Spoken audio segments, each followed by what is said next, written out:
All right, and here we are for Husky Hoops. Oh, you got the Giants hat on. I love it. I love it. I love it. I wish the other night was a little bit better, but I love it. I wish the other night was a little bit more competitive. Yeah, I know. We all do. We all do. So the icon, legendary voice of the Huskies, the best of the best, Joe D'Ambrosia. Joe, great to see you. Good to be with you, my favorite people.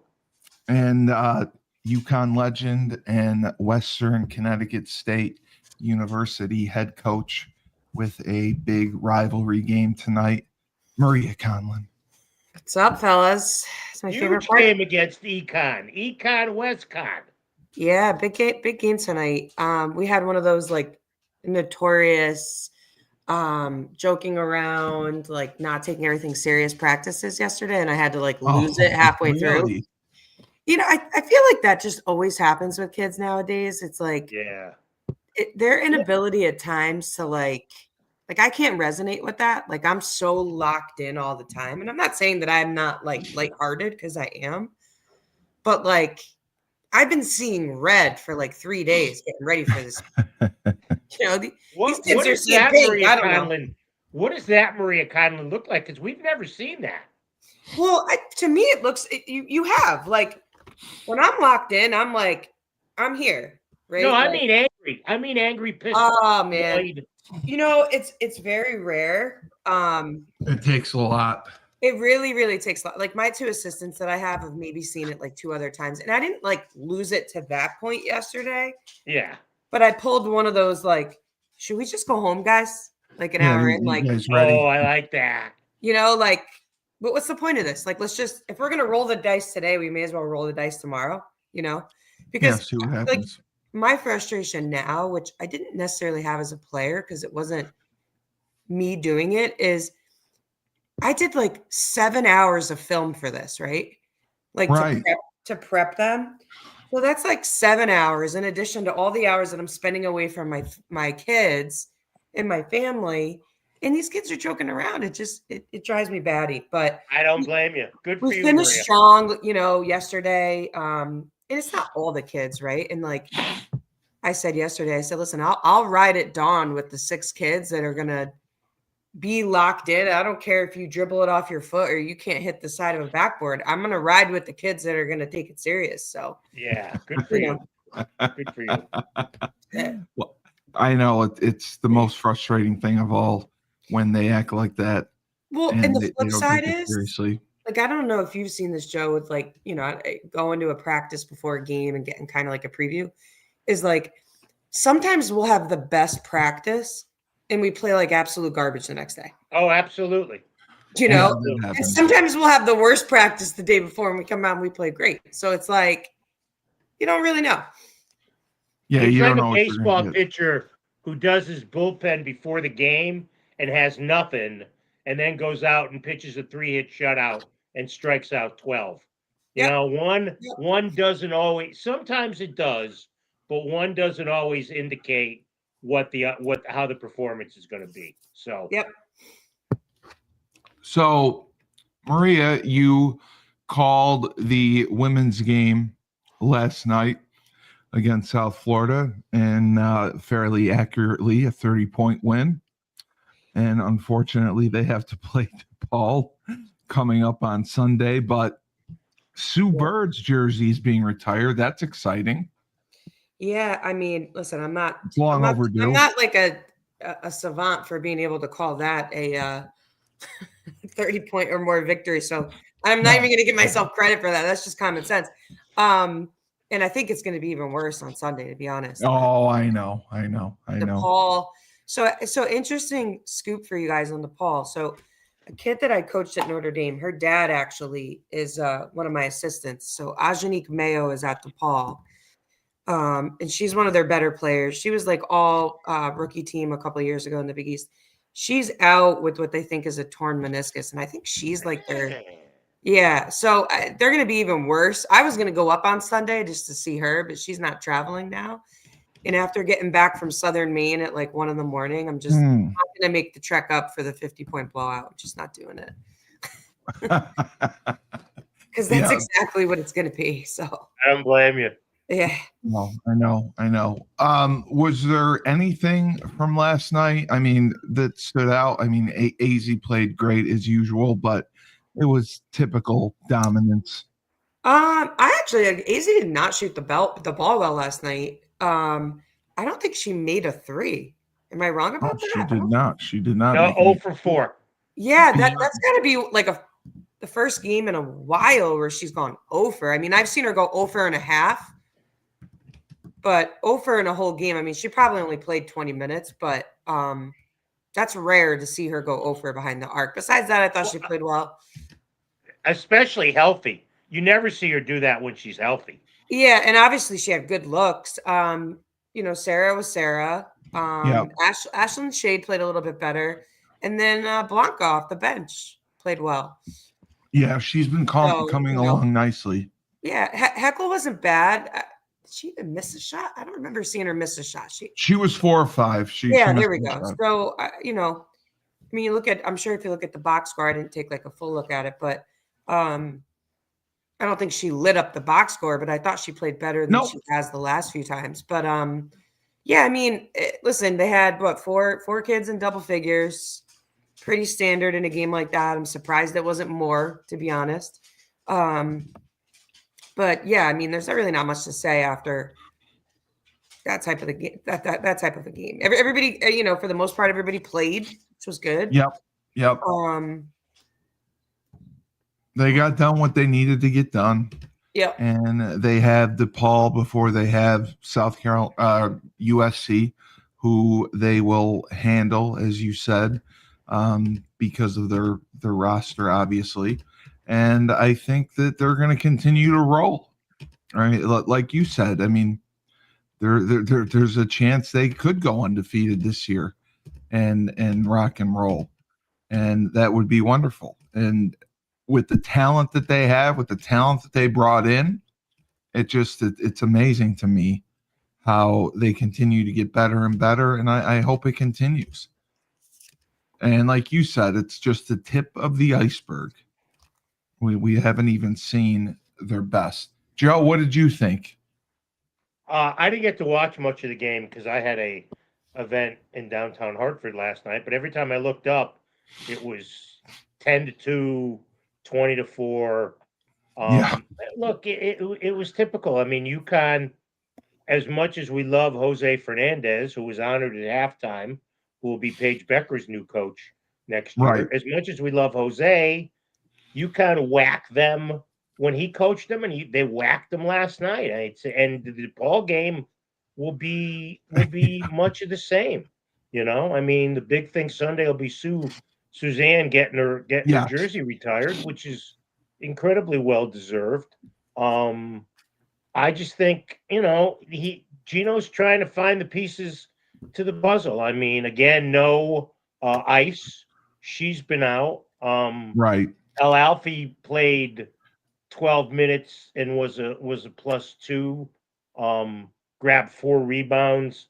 It looks like Bianca could be that steady third scorer they were looking for. I Right. mean, I think in games like this, and Maria knows this as a player and a coach, you can't take too much out of it. I mean, even if a kid, No. you can look at KK's line and say 2 points, 3 assists in 20 minutes, big deal. Well, there's only so much you can do in a game like that. And I think the great thing was spreading the minutes out. I mean, nobody played more than the 25 minutes that Sarah and AZ played, and they're always going to play more minutes than anybody else because presto changeo, they're the 2 best players. Yeah. So I just think what I admire about what Gino's been able to do is the game to game consistency. They'll have a one off once in a while, but it's never a 2 off. It's never 2 games in a row Never. where they don't play up to their standards, which are as high as anybody's standards. So I just marvel at the way that the coaches are able to keep the level of consistency up. Yeah, and that's been huge for them. Like you said, they've never played. It's very rare to see them play 2 games in a row. And Maria, I agree with you. Bianca could be that third scorer, that third player that comes through in the clutch, and she has improved game to game, week to week. You've seen steady improvement from her, and I think that's very, very encouraging to see, especially from a freshman, right? And she's from another country as well, right? Yeah, I mean, like 3 things that I didn't mention because I was just like thinking about the specific game in general. But to Joe's point and what Gino was able to do, I think there's 3 things that stand out now that I have taken a look more thoroughly at the box score rate. So they won by however many points. Joe, I guarantee you, he went into the locker room mad. Guess why? I didn't notice. They get out rebounded. They got outscored in the 4th quarter. Okay, yeah. Right? Which means the subs went in and didn't keep the level to where everybody else did. And I know that's something that always, I mean, listen, if this was 2004, he would have been mad for sure. I've seen him do it, but maybe not now. Maybe a little older Gino took it a little bit easier. I doubt it. But again, I think that speaks to the level of like, he doesn't care if you're the starters or you're the 13th person. Like when you get in there, things have to remain the same against a team like that. I think secondly, it'll be interesting. You called her Bianca, isn't it Blanca? It's Blanca. Yeah, Blanca. Get that right, Steve. Come on now. Because obviously she's been producing more than Shade in the starting lineup, right? But what I think he's done really well over the years is, kind of assessing, does this kid play better after being able to observe and watch a few minutes on the bench and be able to adjust and come in and be a spark plug, right? Or is she a kid that would play better starting? Obviously, as of right now, I think she's fine where she's at. That could be an adjustment that I wouldn't be surprised if we see down the road, based off of, Shade or even KK's play, right? So that's the second thing. The third thing is what I've always admired about him that I never really appreciated until I became a head coach is it's really easy as a head coach that when you're up by 30, 35 to pull your main dogs out. And I think the issue with that, and you see this a lot, is like now your main guys their numbers are all skewed, right? If you're UConn and you're pulling your starters out every single time you're up by 25, 30, like you're talking about your starters only playing like 15, 18 minutes a game sometimes. And I think he does a really good job of making sure those kids get theirs before he sits them down for the day, because I think that is important when you go into, postseason awards or just postseason in general, when those kids have to play more regardless. So again, those are just 3 things that I'd like to highlight that I think, are just points of emphasis. And looking at the schedule, who on there right now worries you in the next month or so? Is there anyone Nobody. from now until January that worries you? Nobody, right? Till January? No. Right. When do we play Notre Dame then? January? Notre Dame would be the one, yeah. I'm not worried. I'm honestly not worried about Notre Dame. No, I think competition. I think they steamroll USC. What about Iowa? Is Iowa any good? Iowa is good. When do they play Iowa? They play Iowa December 20th. Oh, there you go. So that's their next, that one's in Brooklyn. Yeah, that one's after USC, right? Yeah, they play USC. Yes. Then they play Marquette in Hartford on the 17th, and then go to Brooklyn on the 20th for a 1:30 game with Iowa. Yeah, Iowa's scrappy. I like Iowa. Like, I think they're going to make some noise in the Big Ten this year. I think that will probably be our next hardest game. I just don't think Notre Dame is as good as people make them out to be. They're kind of like a one-headed monster with Hidalgo, but Obviously the rivalry and the history will make that game interesting, but I think Iowa is going to be a tougher matchup for us than Notre Dame. Plus, you get Notre Dame and Tennessee on your court this year. You don't have to go there, which I Yeah. think is makes those games makes you kind of prohibitive favorite. Yeah, and like Tennessee will be hard, I think, just because of the style of play. Right. Yeah. Not because I think they're better than us. It's just they're the only team that will play all year that plays that style, and it's hard to prep for, because you don't want to spend too much time on it because it's one team. And you can't really, I don't know, unless you have your practice players like subbing every 2 minutes, like 5 fresh ones coming on. I mean, I imagine that's how you do it. But they obviously beat us last year, so I'm sure we'll be geared up, cued in on beating them this year. So I wish we were playing, and I don't know why we haven't put them on the schedule yet, is Vandy. Vanderbilt. Do you think he doesn't want to play against Shea? I mean, I don't listen. I don't think he's I don't think he's ever at a point where he won't play somebody for any reason. Not won't. Just doesn't want to because I mean, he probably wouldn't have played Cincinnati if they weren't conference opponents because of JJ. But he's played he's played Princeton. But that was in the tournament, wasn't it? Well, but then we scheduled them regular season a year after that. All right. Yeah, I don't know. Like Vandy's really good. I mean, they're undefeated. They're like 15th in the country. Obviously, Shea is a big name. Yeah, I mean, I guess I always just figured, because even when Stacey Hansmeyer was at Oklahoma, she wasn't the head coach; she was the assistant. But we played them. Well, that's because he loved Sherry Cole. Yeah, and I mean, we played Ohio State when Samika was there, but she was an assistant.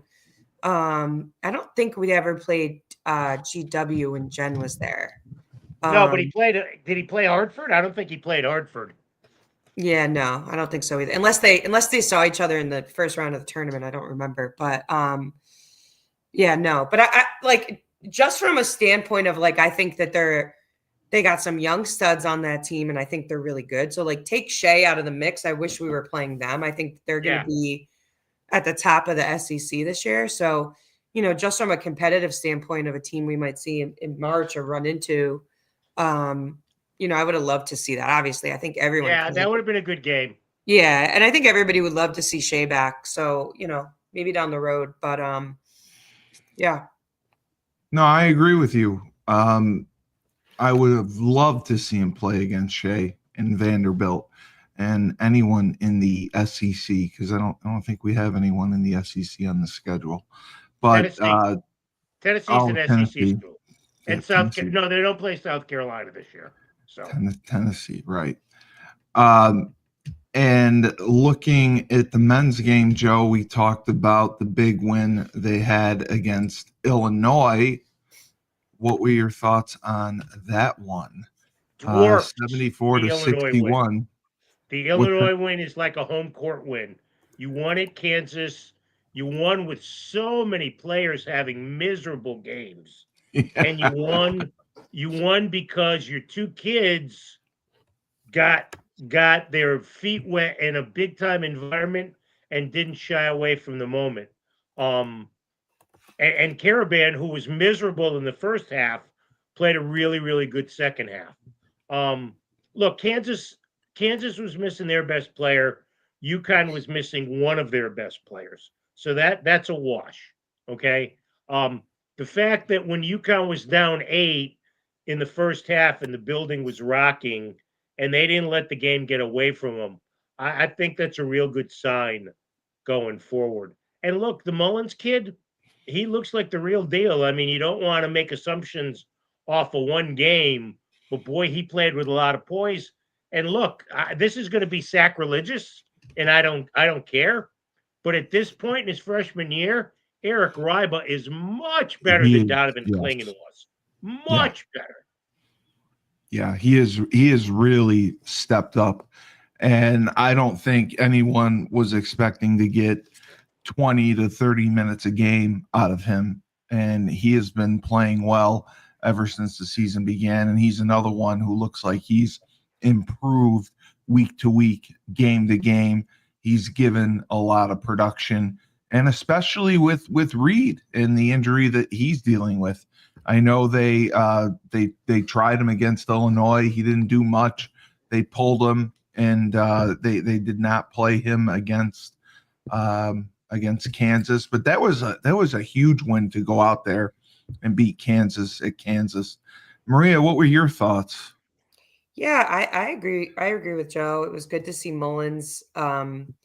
Out, like that was my first time like really getting to see him play. So outside of Yeah. some highlight stuff or some stuff from high school and things. But I was really impressed with him, especially for like his first like full game back because he played a little bit right against Illinois, Joe. He played like 10 minutes or so. Yeah, MC. I saw him hit a 3 against Illinois. I thought it looked smooth. But I thought he looked really good against Kansas again.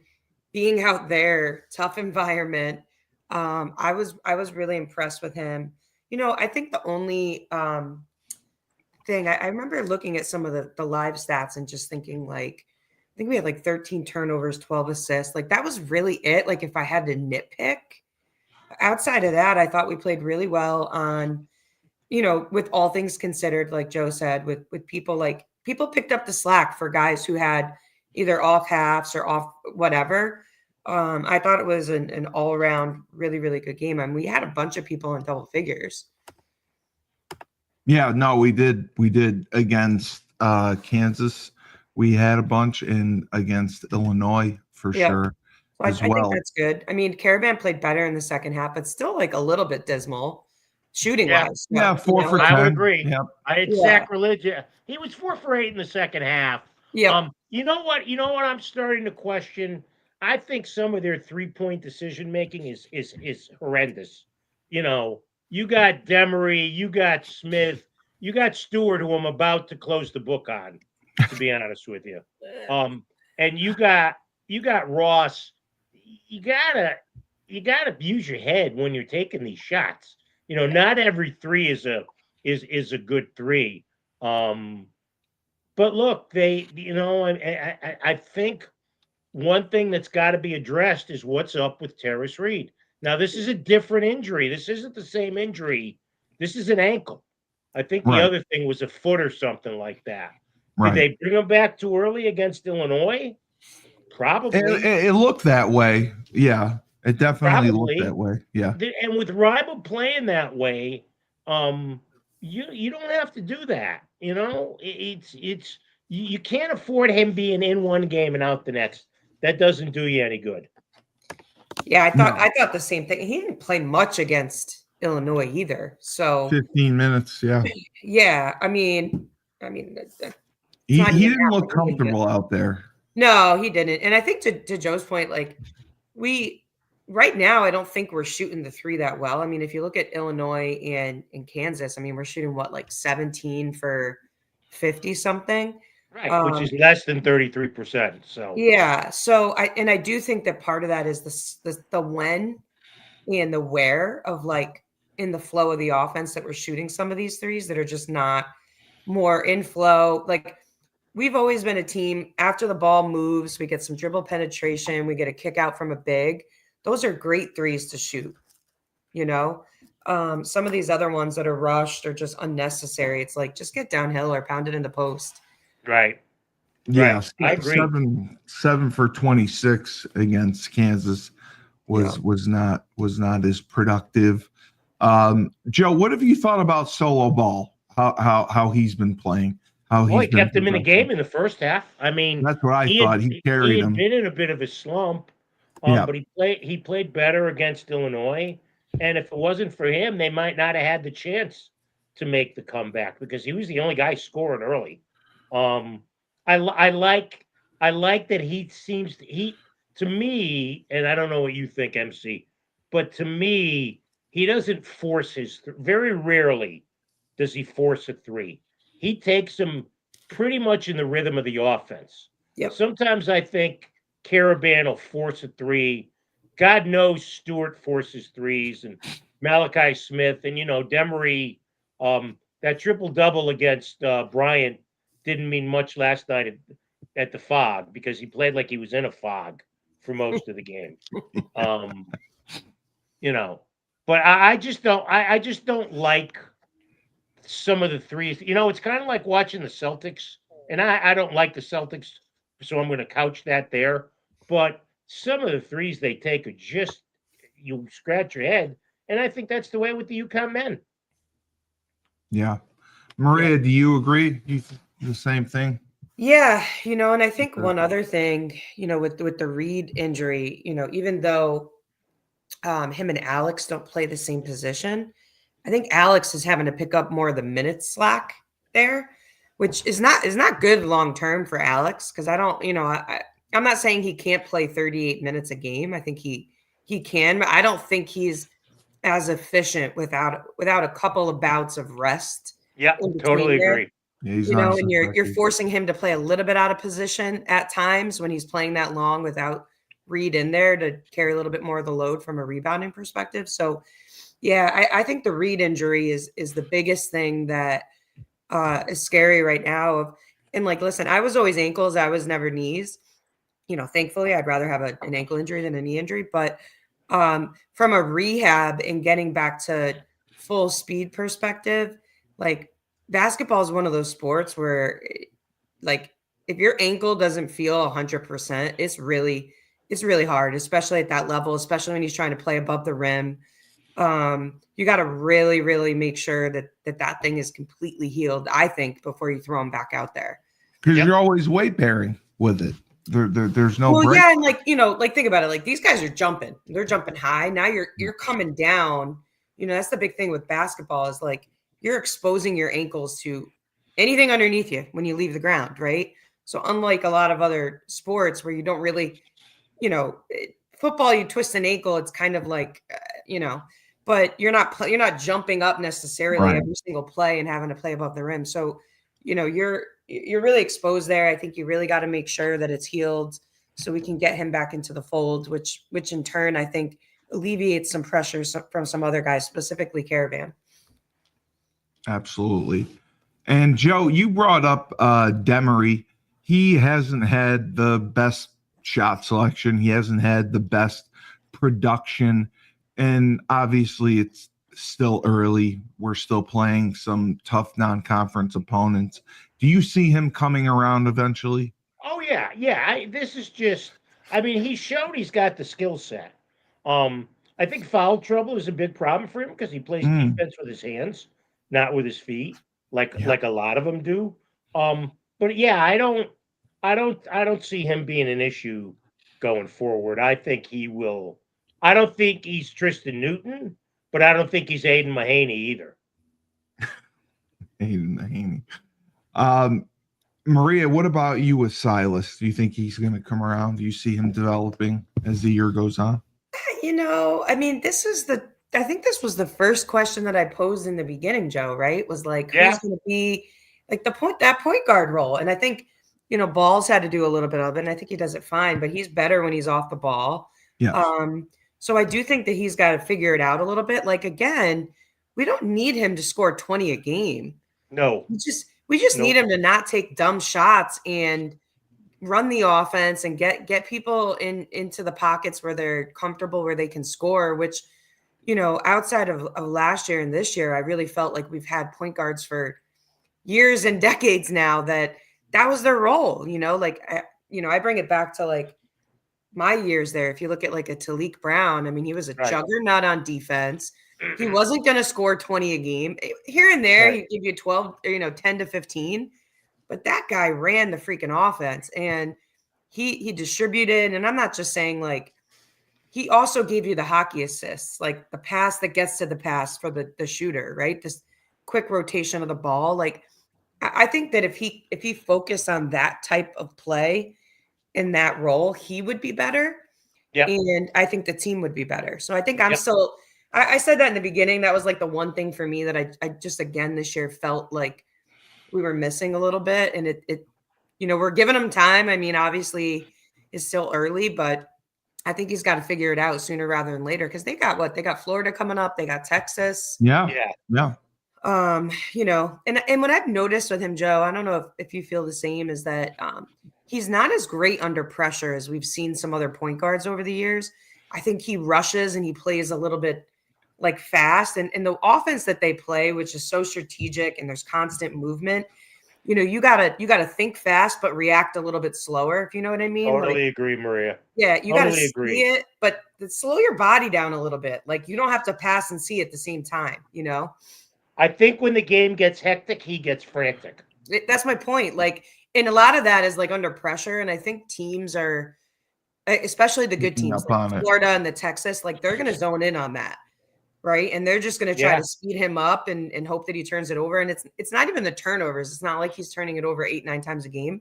But I do think that he's speeding the offense faster than it needs to be, which is messing everybody else up. Right. Screws up everybody else's rhythm. Totally agree. Yep. Totally agree. He needs to, and I think he will. I think it's just a matter of. I think he's put it this way, capable of it, but I we just have more don't see it. confidence in him doing that than Malachi Smith when he comes in. Yep. He just seems like he's 60 miles. It just seems like he's always driving 60 in a 30-mile-an-hour zone. Oh, he's like me, but that's okay. Yeah, exactly. And I was blown away that Reed had 4 fouls in the 15 minutes that he played. Well, I he was gets not fouls all the expecting that. time. That was an issue last year with him. In 15 minutes. Yeah, but 4 you got to fouls? also listen, add into the fact that His your injury, timing yes. is off. And if your ankle's not 100%, maybe you go to push off to get to the spot that you normally, your brain's telling you can get to, and you can't. So I'm not surprised by that either. To Joe's point, he's notoriously been in foul trouble, but I also think part of that probably came from the ankle not being 100%. Yeah, I give him a break on that one. Yep. Yeah. And, the fouls for us is something that we're going to have to deal with all year round. How deep do you think we can go into our bench comfortably and survive each game? Well, let me ask you a question. Let me interrupt you, though. Why do we have to deal with it all year long? Can't they play without fouling? You said that it's something that's not going to improve. All the UConn cognoscenti on Twitter think they always get screwed by the refs. Okay, well here's a little scoop. They do. If every ref is calling the fouls, maybe it's you. Maybe it's you. Yeah, exactly. But I mean, it's happened for the last 2 years. It's something that we're going to have to deal with. We're obviously not going to be able to fix it. You said it yourself. This is who we are. This is what we're going to have to deal with game to game, week to week. What is the solution? We're just going to have to keep going further down the bench the more foul trouble we get into, correct? No, when you're 9 deep. No, they're 9 deep. It's not. They're not going to have to go to the. The only break glass in case of emergency guy is Koroma, and he's proven that for 3 or 4 minutes he can give them good bursts of energy. And look, you think Reed's going to be back at some point, and then when you got Reed and Ryba, now they're not going to play together. Everybody's going to be like, remember how they were nuts? They wanted Sonogo and Klingon to play together, and mercifully we never dealt with that. So people are going to want Ryba and Reed to play together, and they're basically play the same position. One's not a step-out shooter. They're both more comfortable next to the hoop. But you've got, with Mullins coming back, Mullins will eventually take Stewart's spot in the starting lineup. And with Reed coming back, he's going to take Ryba's spot in the starting lineup. So then you've got Smith, who admittedly I don't like, but can give you some good minutes. Ross, Ryba, and Stewart coming off the bench, and Koroma if necessary. That's a pretty deep bench. So That's very dangerous. There might be games that they need to go to Melander and some of those type people, but I don't think that's a big concern. Yeah. Maria, what do you say to that? Do you agree with that? Because I think Ryba's played incredible for his first few games. Yeah, I agree 100% with Joe there. So yeah, he has definitely stood out, and having him and Reed together, and Mullins healthy, we are going to have a very deep bench that can compete with absolutely anyone. And then, looking at the schedule, Joe, what do you see going forward besides East Texas A&M? How do you see us looking against Florida? Well, I mean, Florida is a toss-up. Madison Yeah. Square Garden will have Yeah. more UConn fans there, obviously, but it's the Jimmy V Classic, so it might be a little bit harder to get tickets. But I think Florida and Texas are two great tests before you go into the Conference play. Big East schedule. I think obviously Friday night is a bye game.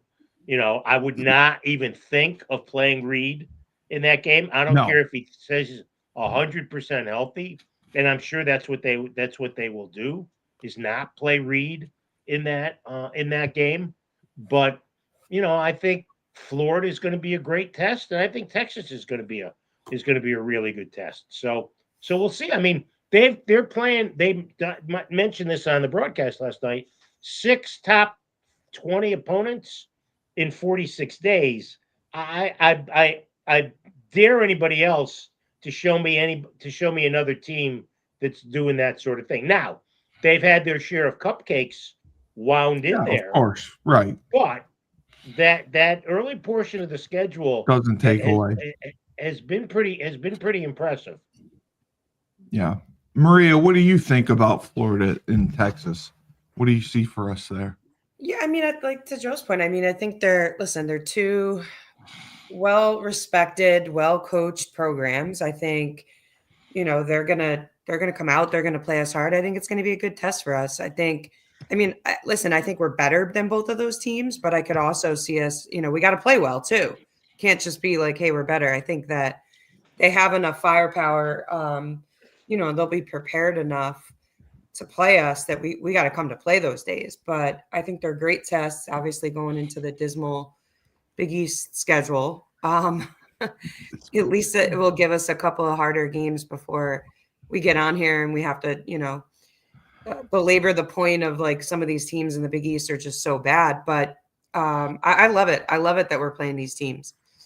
Well, and the other thing it'll do is it gives you quad 1 games. Yep. Whether you win or lose. You're not going to have, in fact, I don't think other than St. John's, I might be wrong because the metrics change, but I don't think you're going to have many quad 1 games in the Big East once you get into the conference schedule.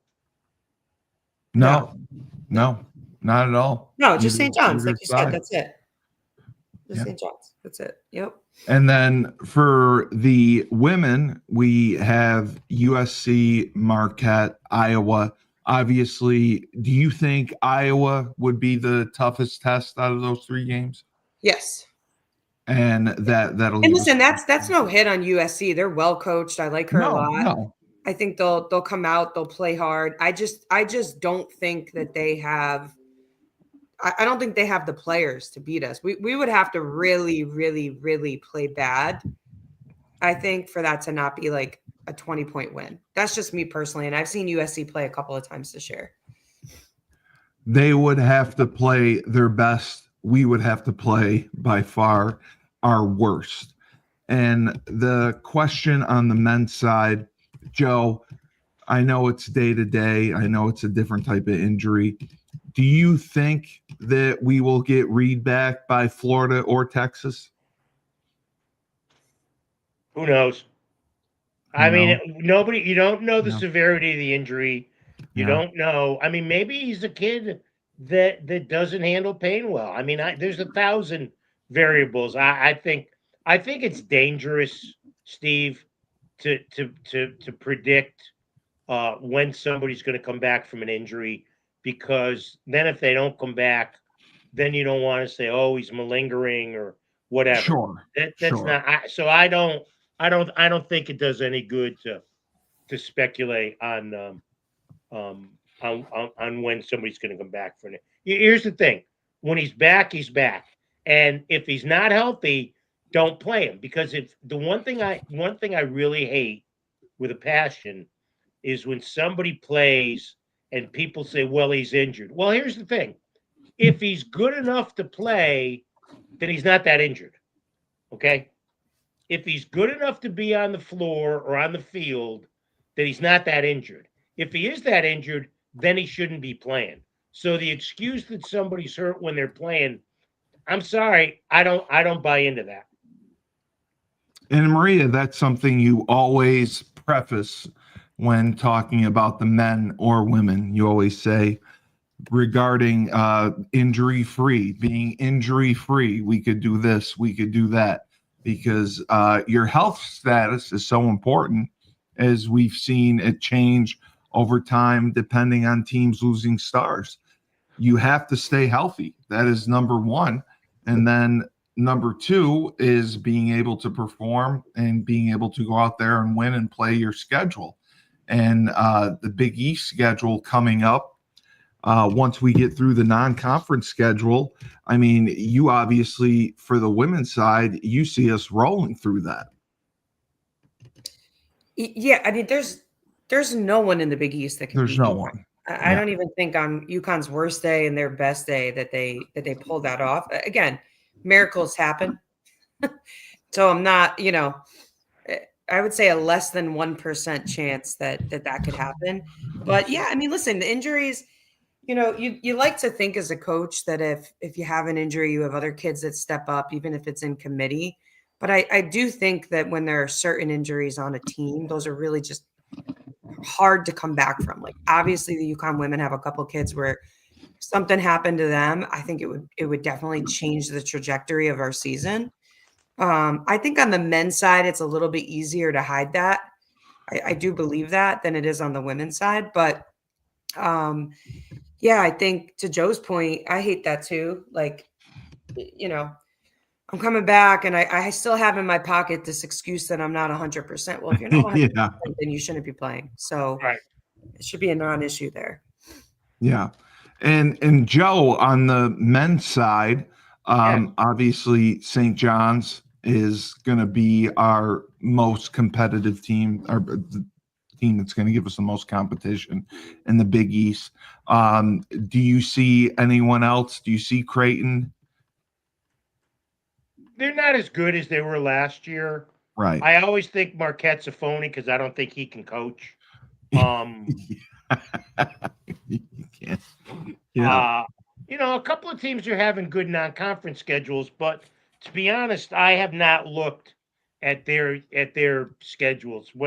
By the time we do this next Wednesday, coming off the Florida game, I'll have done more research on who the Big East teams have played and what I think will happen.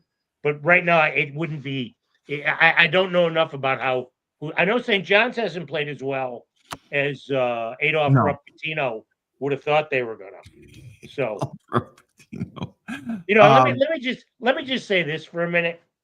And I don't want to make this into a football discussion, even though Maria could certainly hold her own. But for Rick Pitino to criticize Lane Kiffin is the ultimate pot calling the kettle black. That made me That's laugh all I got to say. hysterically. Mic drop. That made me Mic laugh drop. hysterically. Of all people to Mic come drop. out and say something. Yes. Yeah, And I don't know. Let me interrupt you for a minute. I've been looking at the Florida schedule. Florida's only 5-3. Yeah, Florida no. lost to Arizona by 6 in Vegas. Then they lost to TCU by 4 in San Diego. And then they lost last night in the SEC ACC Challenge to Duke by 1.